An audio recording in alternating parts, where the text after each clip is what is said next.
Hello everyone, my name is Brax, and today we're getting right back into Katawa Shoujo. Full disclosure, I lost the save file. I don't know what happened to it. I just logged in and it was gone.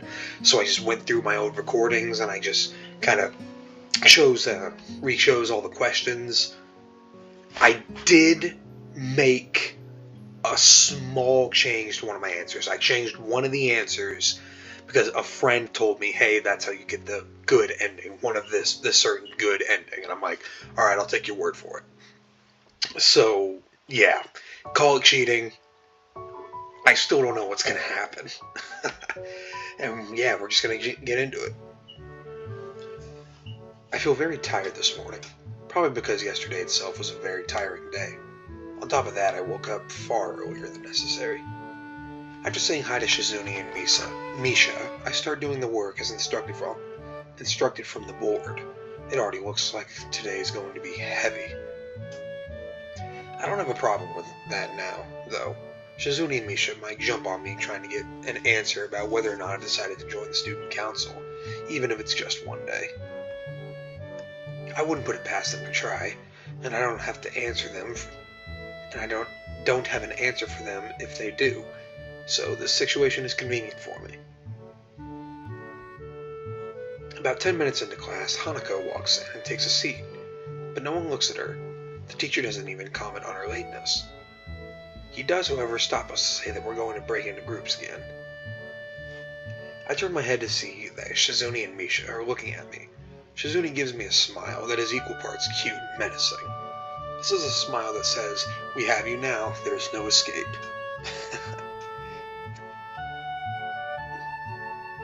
Hee-chan, looks like we're together again.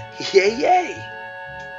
Misha leans sideways while Shizune pushes her desk closer to mine. There really is no escape now unless I were to jump through the window. Jumping out the window isn't the best option, sadly. Shizune signs. What's wrong, Hee-chan?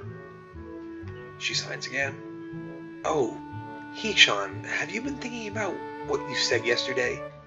You said that you would think about joining the student council, didn't you?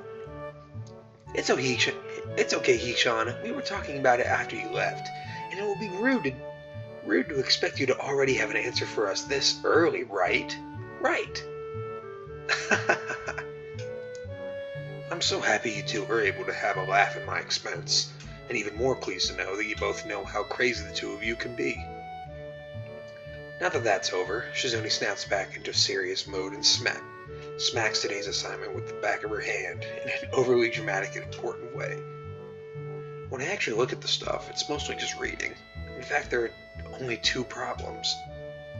I almost want to say something about how her rush to get started seems a bit much, considering the small amount of work. In fact, Shizune probably knows how little there is, and simply doesn't care. Yeah, it seems like the workload doesn't matter to her as much as the fact that there is work. The actual amount is unimportant. She approaches everything with the same level of ambition. While I'm reading, I let my eyes wander around the room and catch Hanako trying her hand at solving the problems. It looks like she's working alone. I can't remember seeing her working with other people before. Thinking back to how shy she is, it's understandable. Hey, that girl over there. Huh? Who, Hee-chan?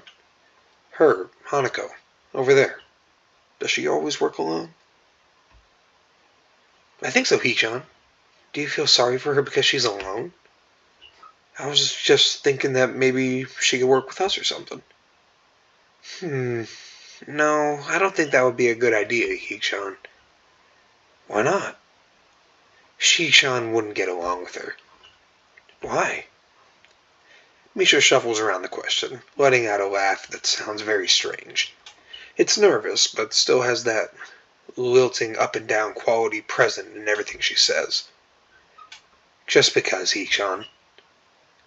By now, Shizune has noticed our conversation, and it makes me realize again how Misha has been signing everything she has been saying this whole time. Shizune signs.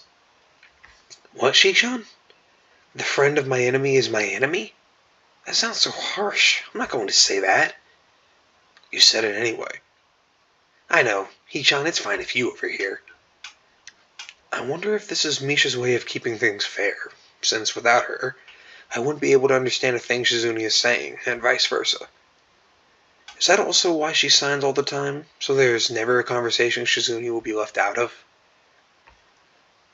She signs. Anyway, we should start on the problems now, Hee-chan.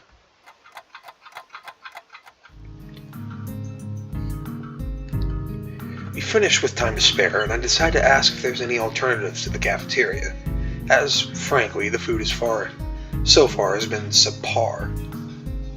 This sends Shizune and Misha arguing among themselves about their favorite restaurants. All of them are downtown, so I don't think we have time to go all the way there. And what about the bill? Are they arguing just for the fun of it? Maybe. They seem so distracted by it that they don't even notice the start of the actual lunch break. I look over my shoulder towards the back of the classroom. She seems to be studying her notes from the previous class. It's an odd sight. Everyone else in the class is busying themselves with the lunch break. Socializing, gossiping, rearranging desks. The ones with actual boxed lunches mixed in are chattering like everyone else, only interrupted by short bouts of eating. But when I watch Hanako, it feels like I'm the only one who can see her. Almost as if she was invisible, sort of hiding in plain sight. Is she being bullied? Is she isolating herself from the rest of the class on her own accord? I see her look over her shoulder towards the classroom's rear door. Come to think of it, she hasn't turned a page since I started watching her. I guess she's waiting for someone. What to do? Go talk with Hanako, wait for Shizune and Misha to come to a decision, read my book. Let's go talk with her. Yeah. I still feel bad for making her run away yesterday, so I'd better say something. Hey there, Hanako. Hisao? Well, at least she remembers my name. Hey, I just wanted to apologize for yesterday. I didn't mean to startle you or anything. I'm just new here and thought I should get to know my classmates. As Hanako looks up to me, I notice her scarring once more. It's a little bewildering that you can barely notice it from across the room, but it's so noticeable from close up. That's okay. It was my fault. Nah, that wasn't anyone's fault. It just kinda happened. So, are you waiting for someone? I saw you looking at the door before. Yes, Lily. Oh, you mean Lily the blind girl? Hanako only nods in response, and I can't help but wonder if defining people through their disability is a faux pas of the worst kind or just normal here. I guess that explains why Lily took off after her yesterday. She seems like a nice girl. Are you two friends? Yes. As if hoping for Lily to appear, she checks over her shoulder again. I think I'm making her nervous again. I hope I'm not disturbing you right now. No, that's not it. It's just easier if Lily doesn't come here. Oh, because it's hard to get around the classroom? Not really. Hanako's gaze drifts past my shoulder and towards Shizune. Shizune? Hanako nods again. What about her? Don't they get along? Hanako shakes her head. Clearly, this is something she doesn't want to talk about. It does make a strange sort of sense, Shizune and Lily not getting along so well. Yeah, one's blind, one's deaf. Communication between the two would be all but impossible. It's hard enough talking to Shizune through Misha, even when you can see whose hands are talking. Hanako is so focused on Shizune that I am the first to notice Lily at the door. Oh, she's here now. Hanako spins around to confirm this. Upon seeing Lily, she moves quickly to the door. Lily! Ah, Hanako, good morning. Is the president here? Yes. Hanako glances over her shoulder at Shizune again, as if to confirm she can't hear them, even though that's impossible. I suppose we best be off then. Lily's sigh and tone of what seems to like frustration makes me raise an eyebrow. I guess there's some kind of enmity between the two. It's intriguing, but that's not really something I'd ask about. I'm sure if they wanted me to know, they would tell me. It's only my 3rd day here. I should be trying to make friends, not finding out why people are enemies. Still, it's a little funny to find out that the school has a little feuds, just like my old high school. Even if people are more tolerant of others, they're still going to get on each other's nerves. Oh boy, ain't that the truth. Come on. Hey, Lily, how are things? I'm sorry I made you run off yesterday. Oh my, is that Hisao? I didn't realize you were here. It seems that Lily is a little embarrassed about being so frank in front of me. Sorry, Lily, I thought you realized. No, it's alright, Hanako. Hisao, please don't worry about yesterday. It was just a misunderstanding. If you say so. I'm still working this place out. Well then, I think you'll find most people here are more forgiving than elsewhere. If you're feeling a little confused, please don't be afraid to ask questions. Sure, I'll remember that. Lily? Lily gives a small nod of acknowledgement. I'm sorry, Hisao, but we must be off. Hanako really doesn't look all that comfortable here right now, and Lily still seems a little embarrassed. I wonder if my apologies really made any impact. Mind if I accompany you two? I know I'm kind of pushing it, but Lily hums quietly, still smiling. I'm sure that we could accommodate you. Can't we, Hanako? She looks at Lily, and then at me, and then she freezes, wide-eyed. Sure. Well then, shall we go? I'm sure Lily wouldn't do this so easily if she saw how scared Hanako looks, but it can't be helped now. Declining after the deal is sealed would only cause confusion and problems. So we leave, all three together. Lily walks beside the wall, letting her cane gently tap against it every now and then. Hanako comes along right beside her, so close that she's practically half-hugging her as they go. Although it must make her walking that much harder. Lily takes it in stride. As we turn around the corner of the hallway, something hits me in the chest with the force of a steam drain. Hanako shrieks a little, and my vision briefly goes black. Ouch! Oh, this is that girl I was talking about. I'm finally gonna see if the meme is true. Oh wait.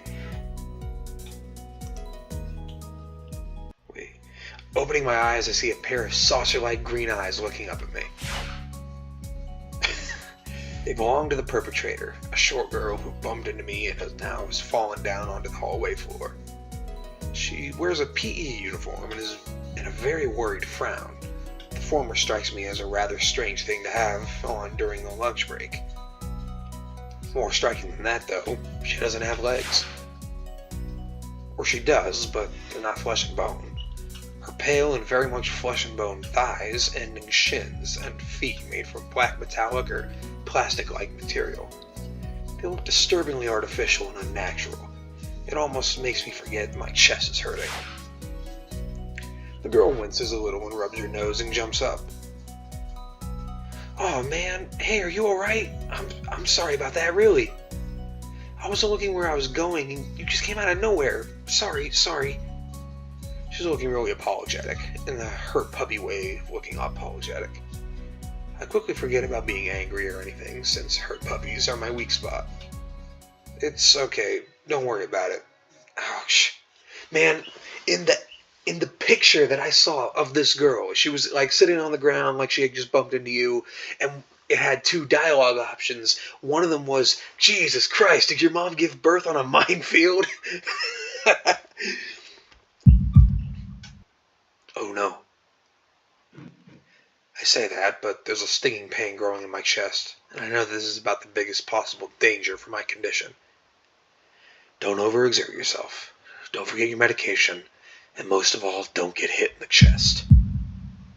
I try to rub my solar plexus to chase the pain away, holding my breath in an attempt to hear my heartbeat. Oh shit. It seems normal. Hey, should I get a nurse? The worried, high-pitched voice of the girl snaps me out of it. I stare at her for a few seconds, dumbfounded, until I realized that I probably looked worse off than I really was. Doubled over myself and looking all tense. Damn, I'm overly worried about my heart. No need, I'm fine. Managing to say something in response, I pull myself upright, feeling my sore ribs one last time and take a deep breath. She just knocked the wind out of me. Big time, but it's nothing more than that.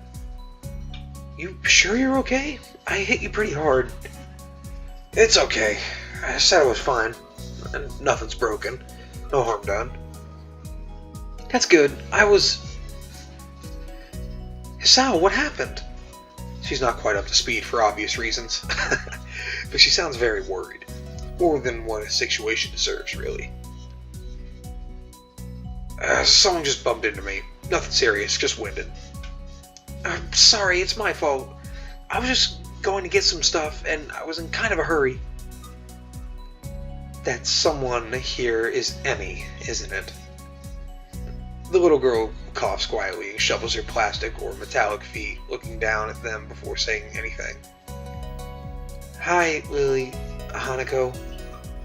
I guess the girls know each other. Do please try to be more careful. You might be sturdy enough to endure these sorts of accidents, but there are people who aren't. The girl blushes and starts to fidget nervously, like a little child getting caught misbehaving. It's so cute I found myself smiling. I know that. I was just... I gotta go. Teacher will have my head. I promised to help with printouts, and I went running instead. Sorry, but I've got to change and everything. This kind of raises the question, why the fuck, is that actually how students, like girls in PE, are told to dress in Japan? Because I think, I see that in a lot of places. I've seen it in like just pop culture in general. And I see that and I think, man, that's fucking weird. In America, they just say, hey, just... if you're wearing jeans, changing like shorts or sweatpants or something. And like, bam, you're good. But like, wearing that in gym just feels inappropriate. And I don't like it. And I am going to make fun of other cultures for their practices. And if they make fun of my culture for my practices, then I'm going to get mad at them. Alright, continuing. Before any of us can say a thing, Emmy has already bolted away, leaving the hallway eerily quiet. Does that kind of thing happen often around here? There are more rules at Yamaku than usual for running in corridors. But that rarely stops Emmy, it seems. She shakes her head weakly and offers a slight, composed smile. I don't think there's anything we can do to stop her, I'm afraid. Shall we be off then?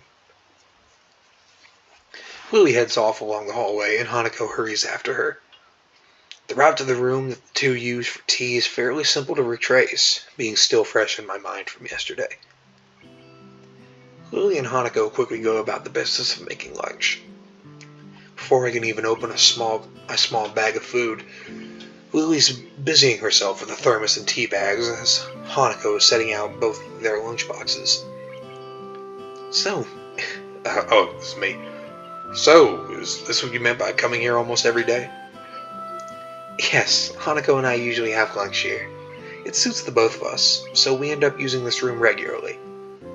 After seeing Hanako's reactions to me over the past couple days, I can understand why that is a boon. That, and Lily being able to get some quiet away from her class as well. I take my seat last, after Lily's poured the tea for us and sits down. The more time I spend with these two girls, the more I think they're a perfect foil to Misha and Shizune. Even without a voice, Shizune is direct and brash, and Misha seems to get along with everyone. On the other hand, Lily is soft-spoken and relaxed, while Hanako seems to be the shyest girl I've ever met. So, how are you faring at Yamaku, Hasao? Yamaku, Hasao? You seemed a bit flustered before. Apart from getting lost every now and then and being crash tackled outside my classroom. Fine, I suppose. Or I guess. You looked pretty hurt before. Are you really okay? For a brief moment, I considered telling Hanako and Lily about my condition, but then I hold it back. Nah, man, if you got a medical condition, you should tell the people you're hanging out with about it, especially if it's something like that. Like, you gotta let them know, like, hey, I got a heart condition, and that kind of flared it up a little. I'm fine right now, but who knows what could happen. And they're not, I don't think they're gonna hate you for it. You're not gonna seem like a bother. This is just something that, you gotta tell people. I know some people with medical conditions that get, like, tattoos on their wrist saying, I have this medical condition, for, like, if they ever get found unresponsive or something. Yeah, so, like, don't be afraid to tell people about that stuff. I can't tell why, but for some reason I feel uncomfortable talking about it to these relative strangers, even if they have been pretty friendly. Yeah, it was nothing. I was just a bit startled. Judging from the two girls' expressions, I don't think they're buying it, but in what I assume is their way of respecting my privacy, they don't press the matter. I guess that is one of the unwritten rules around here. Don't ask. Even if people's conditions are obvious, like Hanako's, there's still bound to be a story involved. Yeah, I wouldn't. Like, it gets joked about sometimes, like kids pointing and laughing at people with disabilities, but it's just one of those things where, like, man, I don't need to know the details. I just need to know how I can help you. Yeah, alright. Everyone has things that they don't feel comfortable speaking about, and I think everyone here recognizes that. So, how long have you been in the school? You both seem to know your way around pretty well. Well, I've been here since the start of high school, but only moved into the dormitories a year ago. Hanako joined at the start of high school as well, and moved to the dormitories when she did, if memory serves me right. That's right, since high school. So you've known each other since then? Since I moved, yes. Hanako lives next door to me, so it's only natural, right? Right. Yeah, of course. Living next to someone is probably reason enough to befriend them, though I'm guessing that Lily's blindness played a part in it as well. I can't imagine Hanako easily making friends with someone who has to deliberately avoid looking at their scars. With the immediate conversation dried up, we start to eat our lunch. It isn't long before the bells are signaling the end of the break.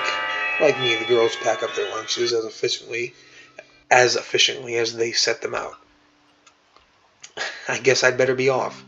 Are you going to go with Hisao, Hanako? Hanako looks up at me, and for a second I can tell that she's considering skipping class. Maybe just to avoid walking to the classroom with me. Yes. I don't know what to think of it. Hanako really is delicate to the point of breaking if looked at in the wrong way. It makes me a bit nervous too, but I push the feeling aside, trying to be as natural as I can. We should hurry then. Class has already started by the sound of it. Lily gives a nod of farewell, and as she bends down to take her cane, Hanako and I filing out before her. We walk quickly down the empty halls to our respective classes. As we reach the door to... Oh man. As we reach the door to Lily's 3-2 classroom, she turns towards me. Hisao, thank you for sharing lunch with us today. It's my pleasure, Lily. And with that, we part ways. Lily entering her classroom and leaving Hanako and me to make off to our own. She's still looking like she wants to run away. So, do you really want to go back to class now? Yes. Okay then. I feel like I should say something more to her, but it's hard to come up with anything that would be appropriate and safe enough. And Lily was right. The more time we spend out here, the more explaining we have to do. I open the rear door to the class and walk in. The teacher looks up at me and opens his mouth to say something. However, as Hanako follows me in and closes the door, he simply nods to us and continues his lecture. So is Hanako just allowed to skip class? This is the third time that Hanako has had her truancy practically ignored. There's definitely something going on here. We make our way to our seats, and I notice that Misha and Shizune are both missing as well. I wonder if it's some sort of informal agreement with the staff, or if it's a perk offered to the unique students of the school. Trying to make as little disturbance as I can, I extract the relevant textbooks from my bag and start catching up. The class goes on quietly. The teacher seems to be an okay person, despite the weird first impression I got, and the material is relatively interesting. However, the way he teaches is really bizarre. It's as if he expects that everyone is a natural genius. The final bell sounds. I realize that there is a lot of time left in the day, and I'm left wondering what to do. It's odd. At the hospital, I had 24 hours a day of free time, but here, filling the considerably shorter hours feels difficult. Everyone leaves, and I'm left alone with the teacher. Utao is examining the assignment sheets we were working on earlier, marking them with a red ball pen. Raising his eyes from his papers briefly, he notices me and furrows his brow. "What is it, Nakai?" I jump at him, addressing me, but I guess it's natural to spark some conversation since there's nobody else around. Nothing. Thinking about what I do after school. I'm going to turn the music down a little bit, real quick.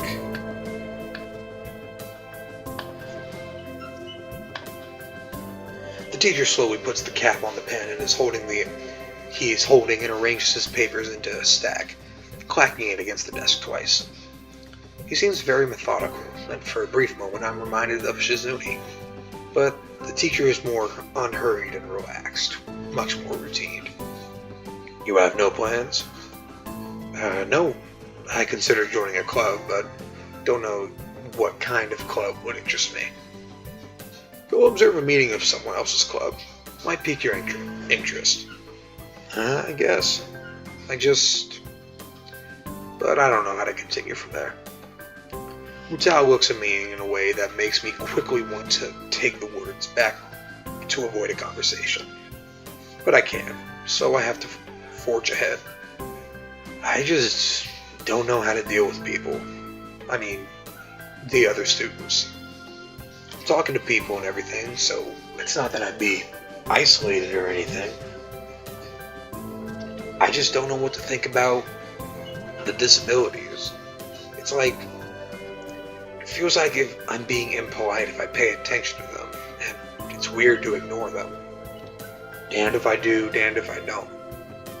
The teacher scratches his cheek, absent-mindedly, looking very unresponsive. These things are only an issue if you make them one. You can talk normally with someone, even if they are blind or something. Try to look behind the superficial. There's not a single student here who isn't just a normal kid behind whatever they might seem at first glance. He says the same thing as Yuko did. I know they're right, but it's hard. How can you not consider, for example, Shizune's deafness, when the only way to communicate with her is to talk through Misha? Or Hanako. It's not like you can ignore her face. Yes, it is like you can ignore her face, Hal, you dumb fuck. But I'm interrupted by the door of the classroom suddenly slamming open. "Teacher!" Misha crashes in, hands straight in an enthusiastic greeting, her voice loud and lively enough to wake the dead from their graves. She starts towards the teacher's desk with her bouncing step, hands energetically swinging with the rhythm. Mutao, visibly dismayed at the interruption, and Misha in general, slumps in his chair. "Mikado?"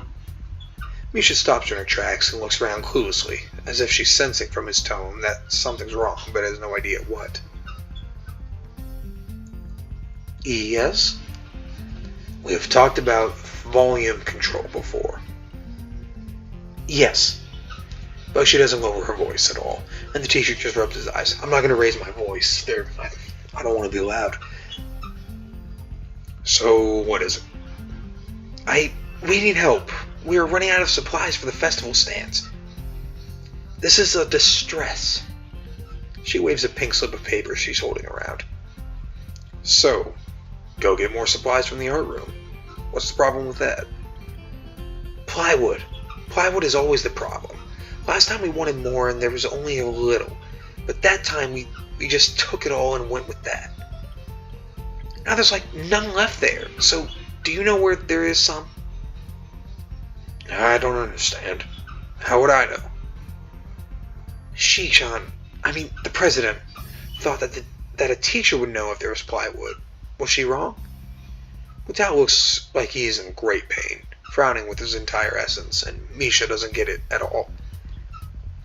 Looking at the two of them communicate is terrible. Like looking at a man being tortured by drilling a skull open while blasting pop music at full volume at the same time. I'm afraid I have no idea if there is any plywood in the school, let alone where it would be if there was any. Oh, what should I do? Perhaps try to find Mr. Nomiya? I'm quite sure he would know where to find everything you need. You'd have to pry them from his cold, dead hands, but that's a different matter. I don't have time. We are so busy. She holds her head with both of her hands, looking as despairing as possible for a person like her. Without even noticing, she crumples up the note she's holding against her hair. I shouldn't even be fetching these things. There's so much to do, and we're falling behind the schedule. Mutao looks at her gravely, and then suddenly smiles. Smiling doesn't really fit his face. I think it'd be better if he didn't. I wonder if you would get some temporary help. He switches to staring at me, focusedly, with a hard expression, as if trying to say, go make some friends. I guess I can give you a hand. You can? Thanks, Hee-chan. You are really nice. She pauses, does a double take, and then points at me with her finger, yelping, ah, and looking very puzzled. Come to think of it, what's Hee-chan doing here? Class is over. You should be having fun. We just had a little chat. Oh no, it's not detention, is it? Are you in trouble, Hee-chan? No, I'm not. Is Hee-chan in trouble, teacher? No, he's not. Mutao sighs deeply, and I feel that I have to help Misha get her off the teacher's back. So, what do you need? Here's a list. I can try to find the plywood from somewhere if there's none in the art room. She offers me the note she's holding, and I take it, hesitating a bit. I said I'd help you, but this has no implications of whether I'm joining the council or not. Aww. Still, thanks, Hee-chan. Try to be quick. We're in a stall building street now. We must hurry. She bounces out of the classroom, leaving me and the teacher looking at each other with something that feels like a silent agreement. Well, there you have it, Nakai. You have something to do now. Please don't sound so smug. Looking at the list with a number of items ranging from paint to plywood, all written with a small, neat handwriting that is undoubtedly Shizuni's, I would heave a sigh. I'll be going then. Waving the long list limply at the teacher, I exit to the hallway. The classroom closest to ours are designated belonging to classes 3-1 and 3-2 on the right side and 3-4 on the left side, each door looking exactly the same. Further down the corridor, still with identical doors, are rooms that I didn't think were used for classes. I guess the art room is not a classroom as much. I carefully push open the furthest door and peek in. It's a classroom, but it seems rather badly kept or not in use. Am I in the right place? Desks and chairs are all around the room, and a thin layer of dust settled on them. There are some easels in the corner, so at least this looks like the right place. The room is flushed in sunlight from big windows, shadows creeping all over the desks. Specks of dust are dancing on the stagnant air, making the beams of light almost visible. Jokingly, I call into the empty room. Anybody home? Something catches my eye and I stop mid-sentence. Oh. Sitting on a desk is a short-haired girl, curiously eating, wearing a boy's uniform with a fork between her toes, a morsel of food stuck firmly on the end. This odd way of dining seems to be caused by her apparent lack of hands, but her presence here is what takes me back even more. How did I miss her before? She's sitting in a corner very still, but I somehow took her as a part of the furnishing or a statue at first glance. That's kind of fucked up. I'm not being too observant today, as a whole. The girl seems to be frozen in place, staring at me with her huge eyes like a rabbit in headlights. She's staring at me, her mouth wide open, ready to accept the fork.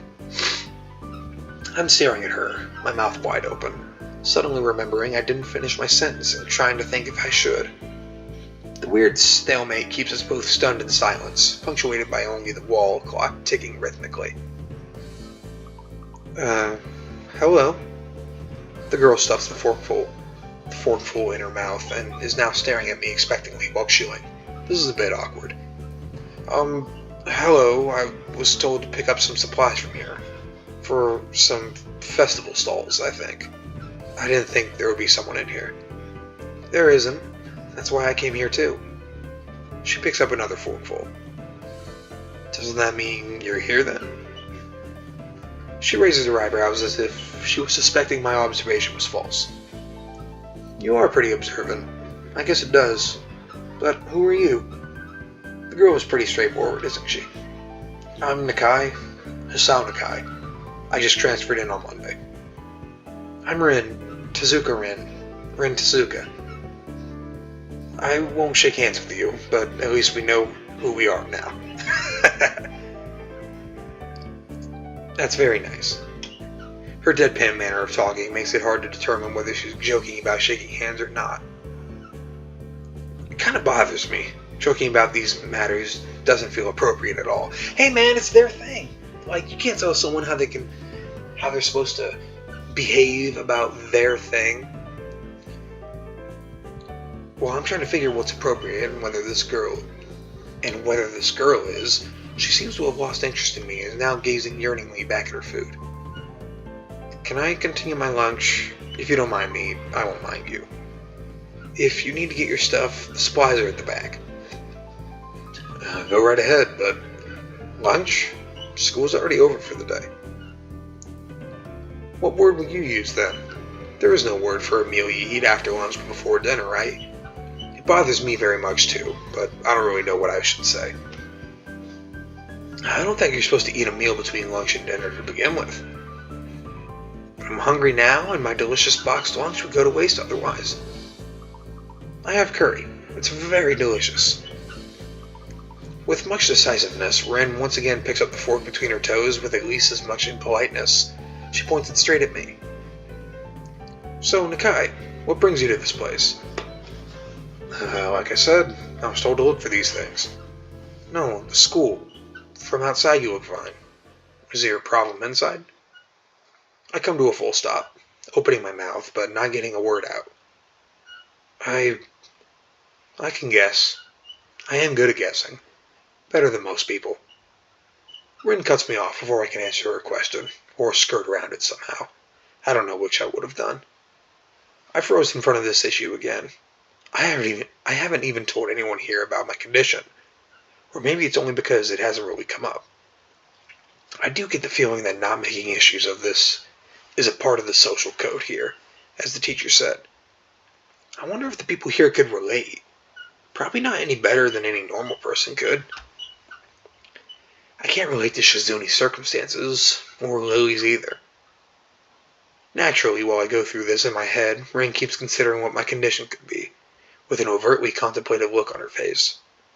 She puts her fork between her lips and leans back, looking at the ceiling as if the answer was written up there. A beam of light illuminates her face from the window side, creating a mask of dark shadow on the other side. I don't think it's anything in your head, and something in your guts would be boringly ordinary, like this lunch of mine, and less delicious. The problem must be in your pants. This messed up Sherlock Holmes is This messed up Sherlock Holmes kind of statement and the sheer lack of tact it was delivered with catches me completely off guard. I think I might have reeled back, even physically, as Rin's eyes widened in revelation and astonishment. So I was right! There's something wrong with your tackle, isn't there? Still partially in shock, but recognizing the need to reply something, I spit out the first thing that I could think of. No, nothing like that. I have a heart problem. Arrhythmia. I said it. More like blurted it out, but I said it. The girl in front of me purses her lips together and glowers at me, looking very disappointed. How boring. Trouble in the pants would have been much more scandalous. What is with this reaction? Oh, I'm sorry to let you down. I forgive you. I collect people and a person with. I collect people and a person with, that kind of problem would have been really great. Collect people? People with different problems. Huh. So you just, go around asking people what's wrong with them? Pretty much. I see. With little left to say, Ren resumes her lunch, and the conversation dies away. But I keep thinking about what was said. It's the first time I told anyone else about my condition. All the other people have either known about it already or heard about it from someone else.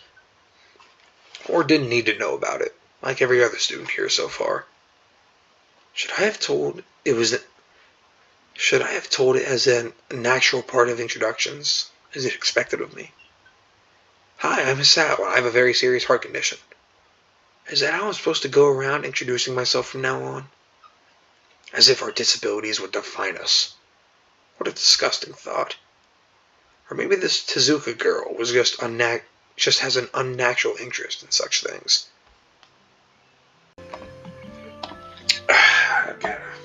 Got a drink of tea, but now I'm back.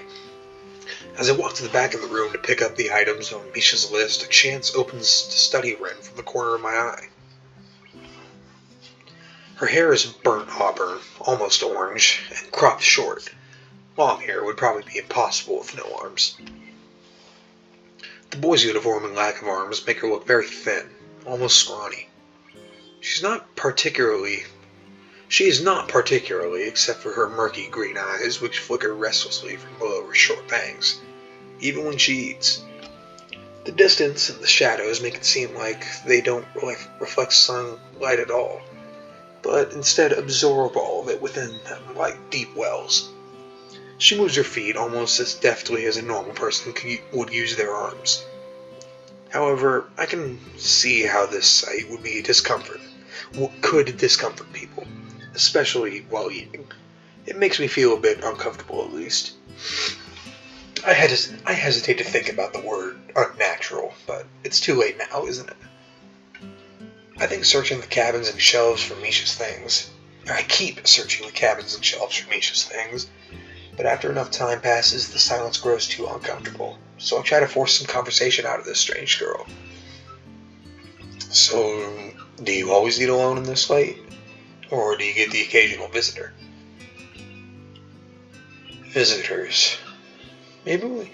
Maybe you were my first occasional visitor, but I don't always eat alone either. Sometimes I eat with a certain person on the roof, if she's not horsing around. Horsing? She likes to do sports. She's friends with that legless girl. That's amazing, really. The armless girl is friends with the legless girl. Just match made in heaven. That'd be one hell of a wheelbarrow race. Oh. And that's all I can think of to say. Both of us fall silent again as Ren forks the last bits of her meal into her mouth. I look down at my haul and double check it with Misha's list. It seems I have everything except plywood. So I think I have all the things now. That's very nice for you. Don't feel obliged to stay. I was just about to take a nap anyway. You need to do whatever you're going to do with that stuff anyway, right? Or perhaps you like to watch girls sleeping. I'm not sure what to make of this, but Ren looks serious. Even if I did, I think I have to be going. I'll catch you around, Tezuka. You can call me Ren. I feel that our relationship is, at this point, good enough to warrant this much. I was already turning to make my exit, but she draws me back in. Fine, and I'm his out. Then you are. Rin looks at me hard in the eyes, but that intimidating feeling you get when someone stares at you isn't there. It's like she's actually not looking at me at all. She blinks a couple times, and I can't figure out why a pause like this just popped between us out of nowhere. See you later, Sal. There's something like a tiny smile there in her face, maybe. I quietly back out of the room as I shut the door in front of my face. I whisper to myself, what an intriguing person. From inside, I hear a muffled sing-song voice. I heard that. What, is she here? I jump at the sudden appearance of Misha, who I had not heard approaching despite the completely empty hallway. Somehow she had gotten to jumping distance of me without making a sound. Creepy. It briefly reminds me of Kenji's nutty theory about a global feminist conspiracy, but I pushed that thought aside. Shizune, standing slightly behind Misha, looks aloof as she couldn't have heard the remark that drew Misha's attention, but Misha is visibly excited. No, wait, more importantly, who's in there? There's no club meetings today. She tries to curiously peek past me, even though the door prevents her from seeing anyway. What are you doing here? It took so long that we had to come check what's wrong. It's no good, Hee-chan. She wags her finger at me scoldingly. I found plywood, but everything else is still missing because you are tardy. I don't think you can say that word in this school. Oh, sorry. I got the things here. I was just gonna bring them. I think you were up to some mischief, Hee-chan. Who was in there with you, I wonder? Misha signed something quickly to Shizune, pointing it at her own ear a couple of times. Shizune immediately pushes her way past me and opens the door to the classroom I just left. I can only imagine the shock she is expecting. With Shizune's diligence and attitude, the insolence of daring to deface school property by sleeping on top of it must be too much to bear. And indeed, she stares at Rin, frozen in place apart from the slight but noticeable trembling of her shoulders. From suppressed rage, I'm sure. Instead of blowing up, Shizune just takes a few deep breaths, adjusts her glasses, and slams the door shut, turning to sign furiously at Misha.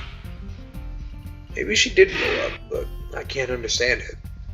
She shoots a very loaded stare at me, too, as if it was somehow my fault that Rin is sleeping on one of those tables. I hope she's not getting any funny ideas about the reason of my tardiness. Hello. Rin's voice comes from the other side of the door, and it takes a few eye blinks to realize she might have trouble opening it.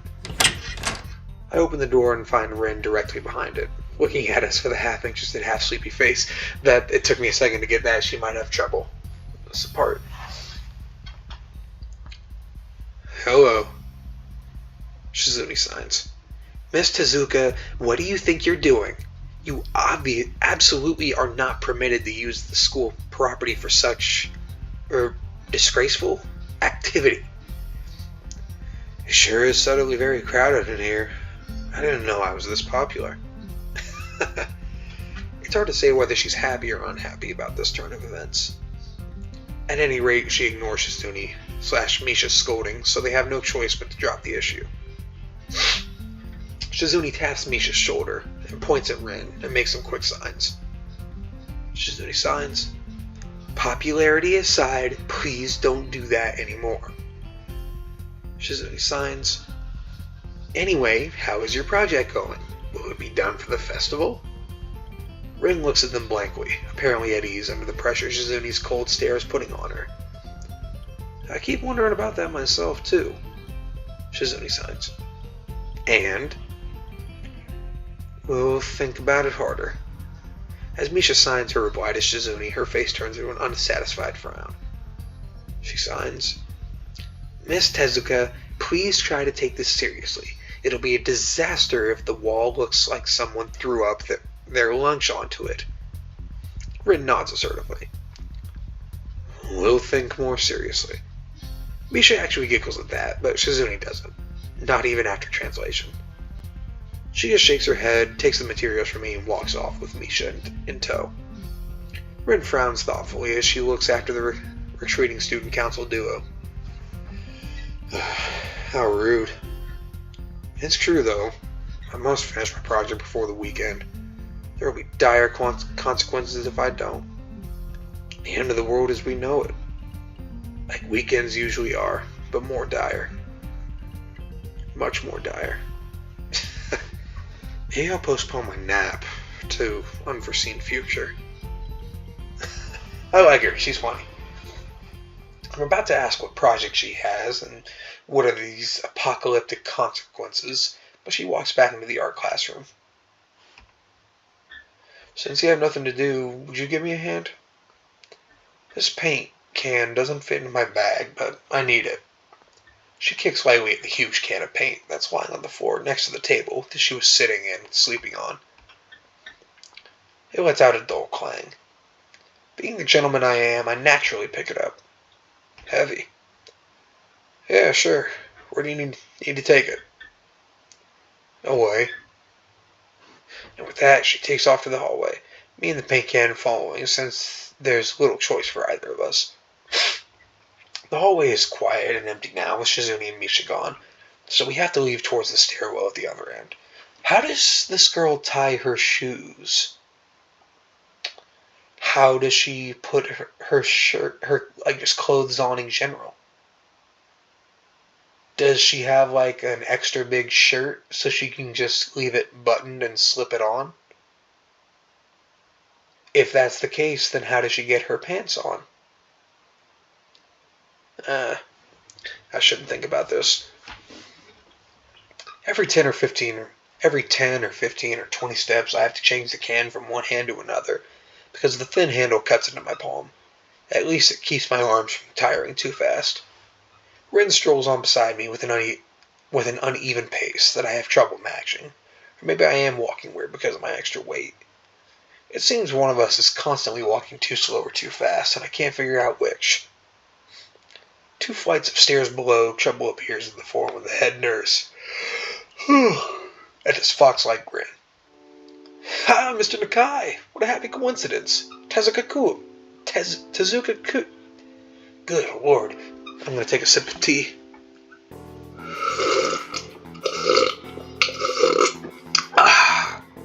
Refreshing.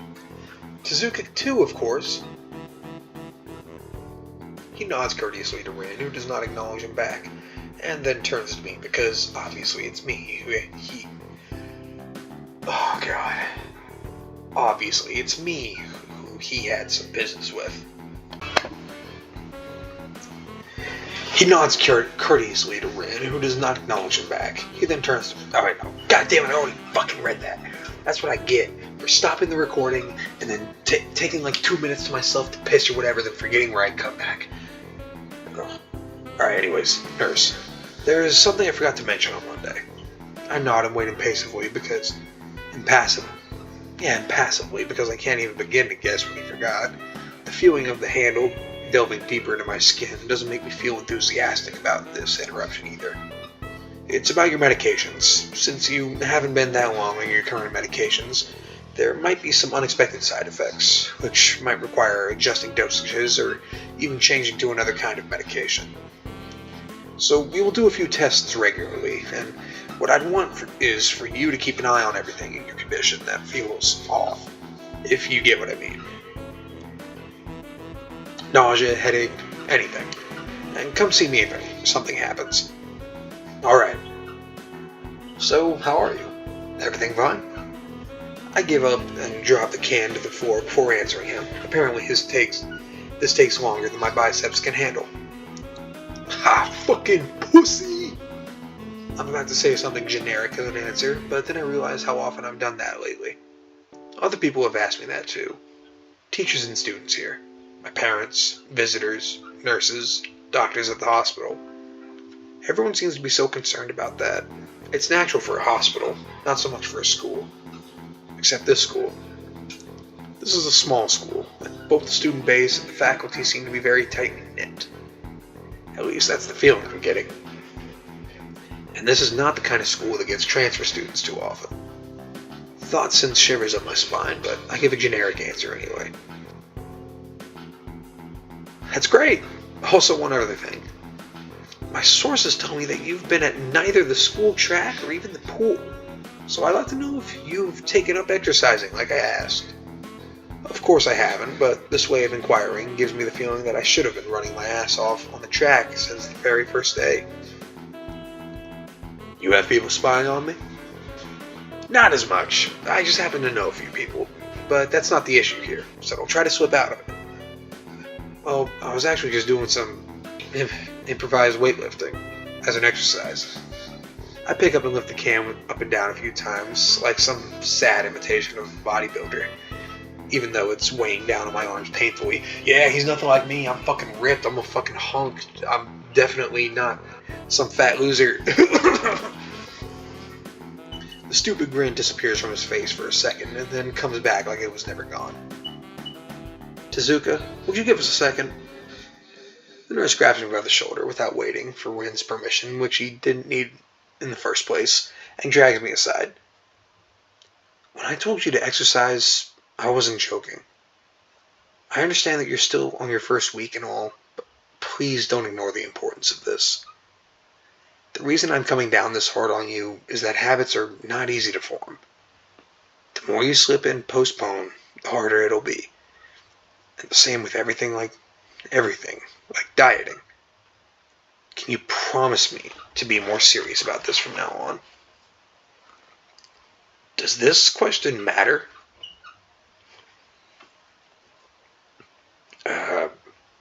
Yes. Yeah, I promise. Definitely. He studies me for a moment and then shrugs, smiling again. Okay, that's more like it.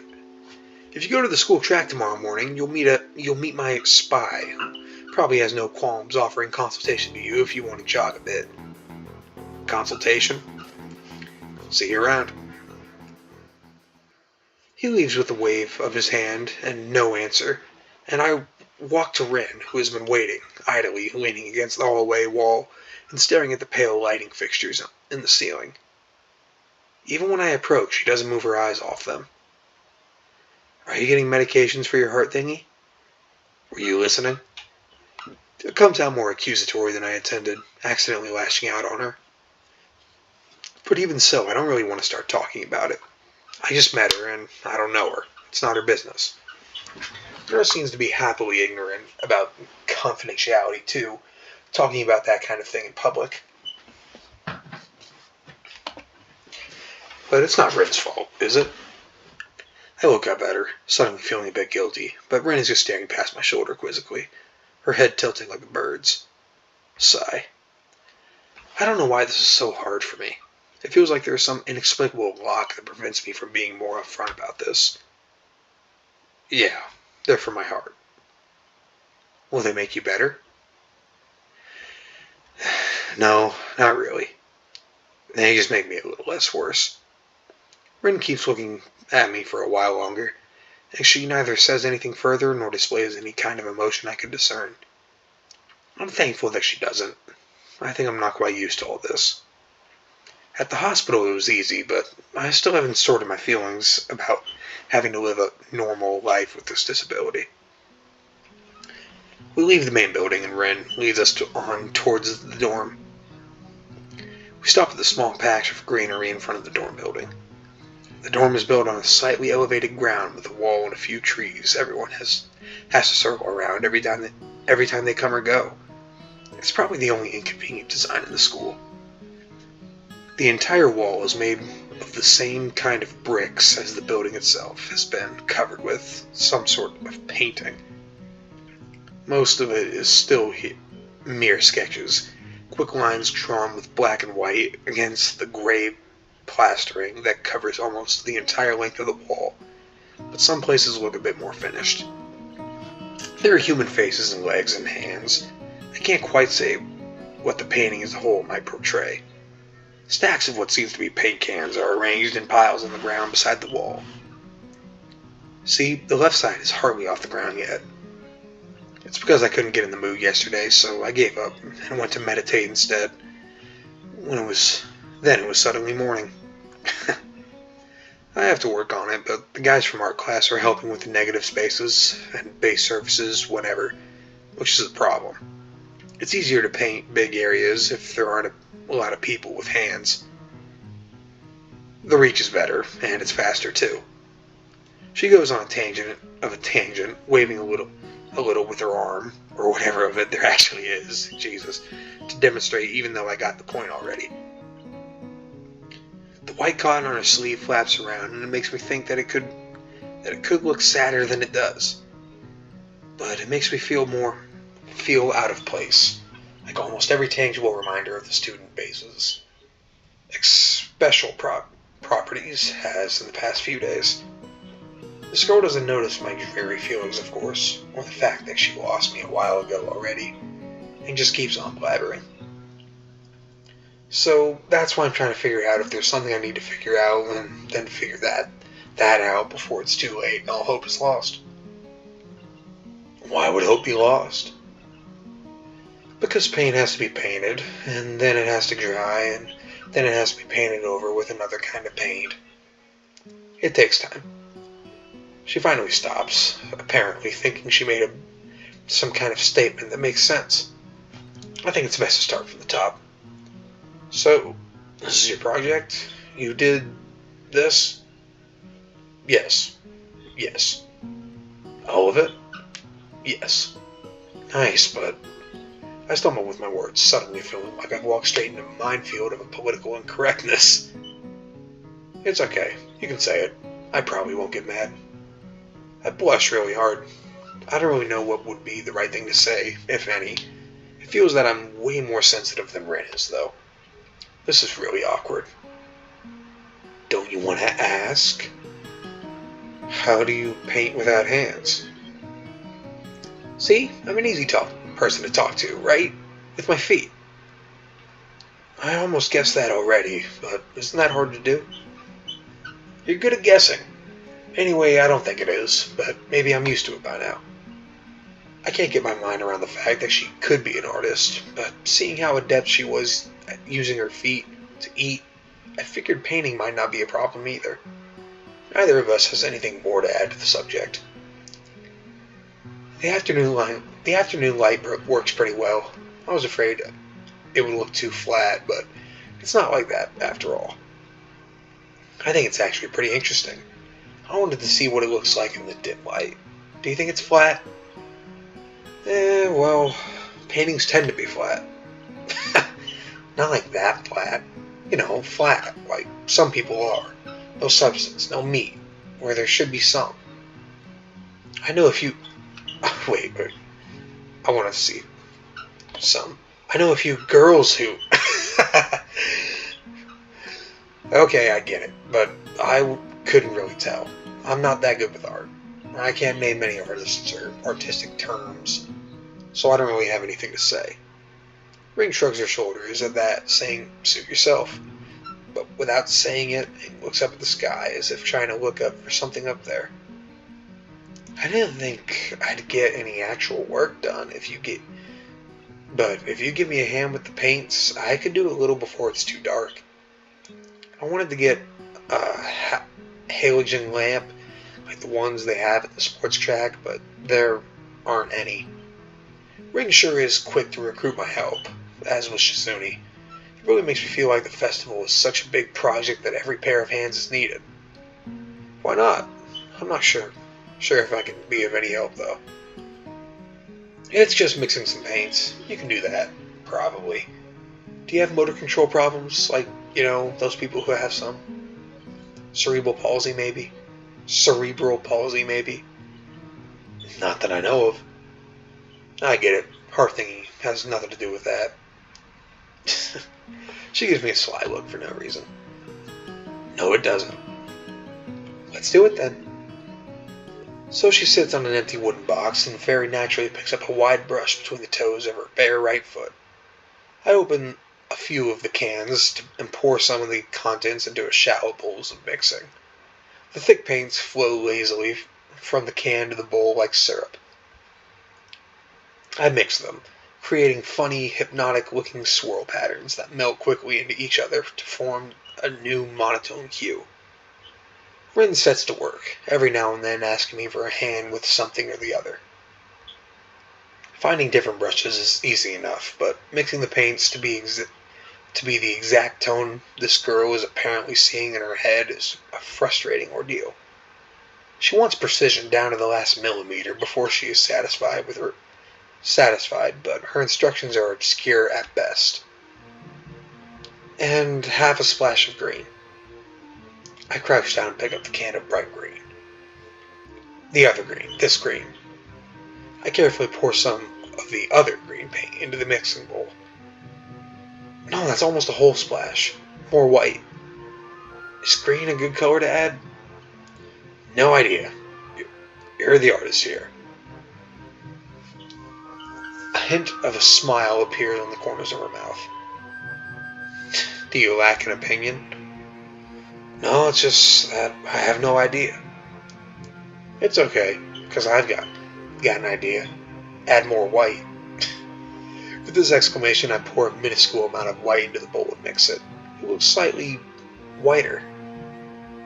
That's not good. It has to be like the color when you wake up and you know you saw the meaning of life in your dream but can't remember it. Maybe it's yellow. Despite the impossibility of mixing a color like the change of seasons or anything other than other nonsense that's being imposed on me, I find myself enjoying it more than I thought I would.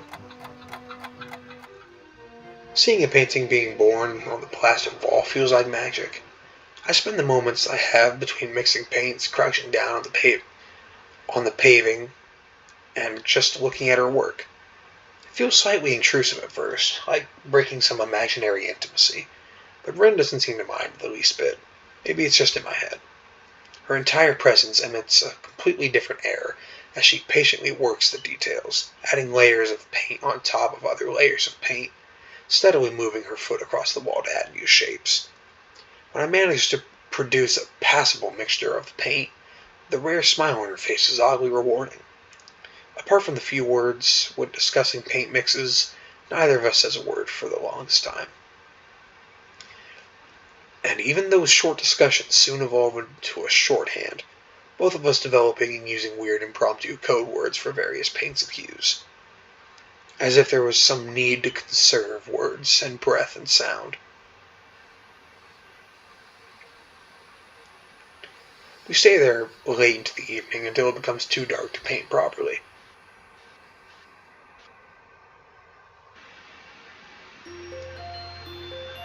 Oh.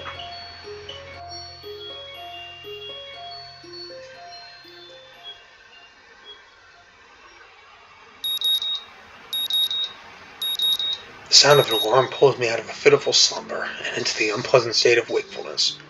I linger under the blanket for a few minutes, gathering energy to rise up while making excuses as for why I already haven't. Honestly, I wouldn't mind staying here for all day. School is surprisingly exhausting after a long pause, and the culture shock still has not faded, I think. Still, despite getting an impression that skipping class is easy here, I don't think they are going to let me get away with that easily. And the nurse is bound to keep breathing down my neck with the talk of exercising as well. So eventually I do rise up, swallow the morning medications, and put on my old soccer clothing. Thanks to my condition, I was exempted from taking part in gym classes at Yamaku, so I didn't get issued with a gym outfit. I'd order some to cover such a contingency, but wearing my old soccer clothes is kind of nostalgic. Yeah, I joked about it, but no, I do work out, and I am a fucking weirdo when it comes to dressing while working out.